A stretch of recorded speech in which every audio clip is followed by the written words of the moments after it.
కాబట్టి పైనాపిల్ని అధిక బరువు ఉన్నవారు, షుగర్ వ్యాధి ఉన్నవారు, కొవ్వు కరగాలనుకునేవారు, మరి అట్లాగే కొలెస్ట్రాల్, ట్రైగ్లిజరైడ్స్ లాంటివి తగ్గాలనుకునేవారు కూడా, ఊబకాయం, భారీ ఊబకాయం ఉన్నవారు కూడా అందరూ వాడుకోవచ్చు.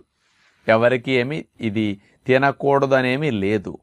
కాకపోతే ఈ పైన్ యాపిల్ని తినేటప్పుడు ముక్కలు కట్ చేసుకుని కొంతమంది చక్రాల వలె మార్కెట్లో కూడా కాస్త పంచదార చల్లి అమ్ముతూ ఉంటారు రోడ్ల మీద, తోపుడు బళ్ళ మీద.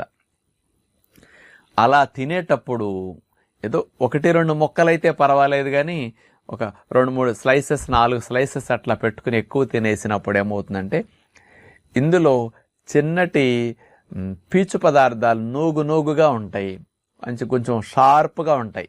పైనాపిల్ ముక్కలకి అంచులమ్మటం అండి. అవి నాలిక పైన